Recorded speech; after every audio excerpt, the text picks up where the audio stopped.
nos conseils sur BFM Business. Il y a plein de façons d'investir sur les marchés, de fortifier votre patrimoine à long terme, et parmi ces produits, ces enveloppes peut-être attractives ou intéressantes, il y a l'assurance vie. Alors l'assurance vie, vous entendez toujours dire qu'il faut privilégier l'assurance vie avant vos 70 ans. Eh bien c'est faux, en tout cas c'est partiellement vrai. Après 70 ans aussi, l'assurance vie présente certains charmes. On va en parler avec Hugues Chanteau. Bonjour Hugues. Bonjour Guillaume. Associé gérant de PNG Consulting. On peut rappeler d'abord l'assurance vie, les grands principes bien évidemment pour ceux qui nous écoutent aujourd'hui. Oui, je pense que vous en parlez souvent, mais l'assurance vie, donc c'est un outil qui permet à la fois de capitaliser sur différentes classes d'actifs, donc un outil d'épargne, et puis c'est aussi un outil de transmission finalement, puisqu'il y a une fiscalité particulière au moment du décès du souscripteur et de l'assuré. Cette assurance vie ne passe pas par la case classique de la dévolution successorale. Et alors la tarte à la crème, dans l'univers du conseil en gestion de patrimoine, la tarte à la crème, c'est de dire l'assurance vie, oui, mais avant 70 ans, parce qu'après, la fiscalité est beaucoup moins intéressante. Et vous dites n'importe quoi. Même après 70 ans, l'assurance vie peut avoir un sens. Oui. Effectivement, l'assurance vie peut avoir un sens après 70 ans.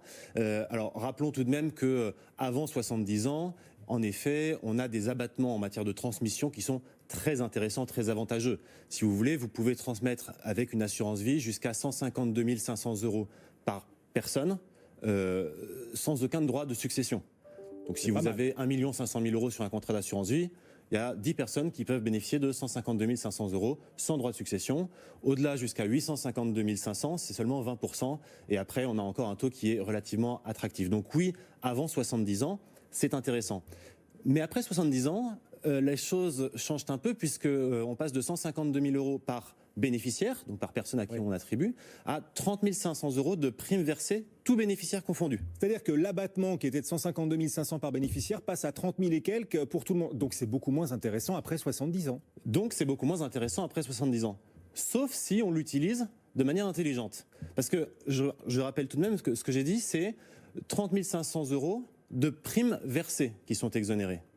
D'accord ? Donc ça veut dire qu'un souscripteur qui met 30 500 € sur un contrat d'assurance vie après 70 ans, j'ai envie de dire l'intégralité de son contrat va être transmis aux bénéficiaires, pluriel ou singulier, en franchise totale de droit de succession. Donc sur 30 500, vous allez me dire, ça ne fait pas forcément beaucoup.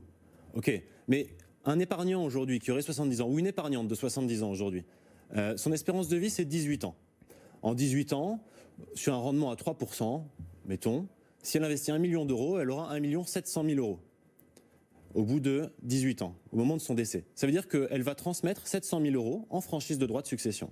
D'accord. Ce que vous dites, ça marche parce que les 30 500 € d'abattement, c'est sur les seules primes. Les intérêts, entre guillemets, eux ne sont pas concernés. Très bien. Exactement. Mais donc votre formule, elle marche seulement si on investit sur des produits qui rapportent beaucoup, ou sur des produits d'assurance vie qui rapportent beaucoup. C'est là que c'est le plus intéressant. Alors, est-ce qu'après 70 ans, il est bien raisonnable de prendre du risque pour trouver justement ce rendement dont vous nous parlez ? Alors pour l'instant, je vous ai parlé d'un rendement à 3%. Ce qui reste relativement acceptable. On est effectivement sur une allocation pondérée, on va dire, puisqu'on parle de finance, on parle de marché. On est sur une allocation entre prudente et équilibrée, si vous voulez. On n'est pas très sécurisé, mais un bon conseil pourrait être effectivement d'avoir deux contrats différenciés. Un contrat d'assurance vie un petit peu plus dynamique et un contrat d'assurance vie plutôt sécuritaire. Le sécuritaire sur lequel on ferait ses rachats et l'autre qu'on laisserait capitaliser soit pour le risque de survie, on va dire, soit pour transmettre à ses héritiers.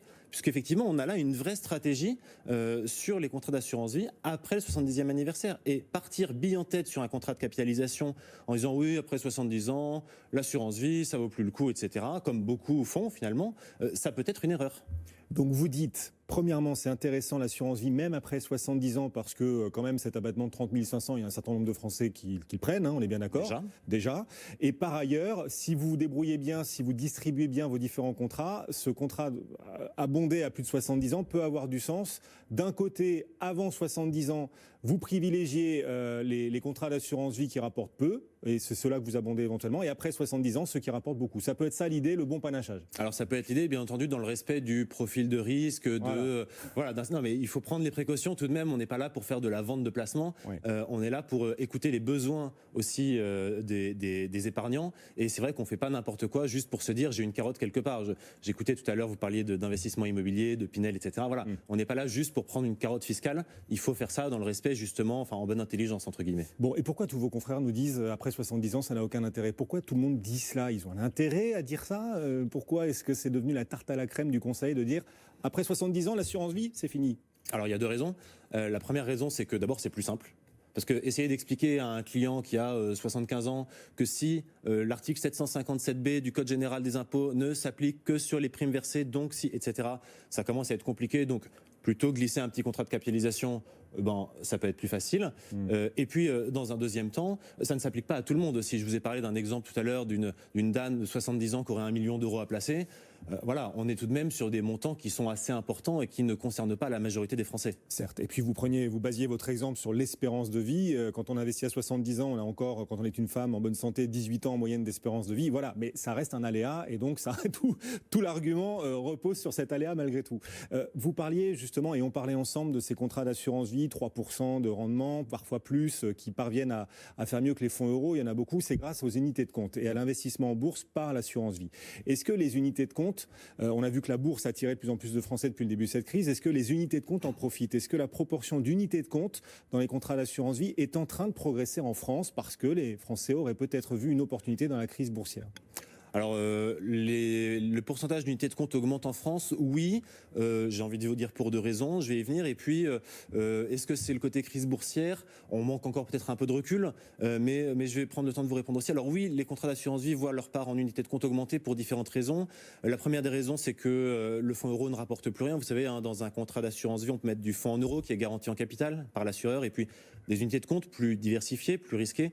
Le fonds euro ne rapporte plus rien, donc les épargnants s'orientent vers des choses qui rapportent un peu plus.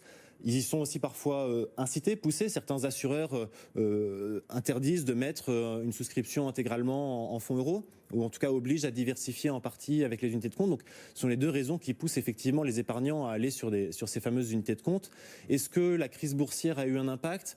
Je peux vous parler de ce que je connais, bien entendu. Enfin, au sein de notre cabinet, nous avons renforcé les lignes en unités de compte la semaine du 23 mars sur les recommandations de nos analystes.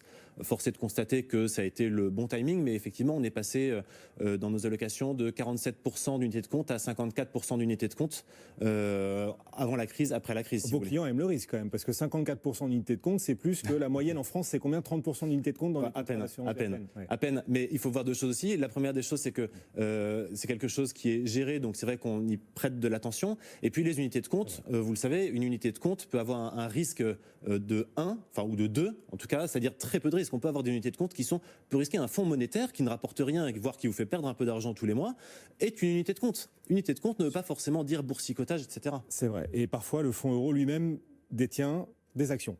Et le fonds euro détient des actions, de l'immobilier, voilà, en effet.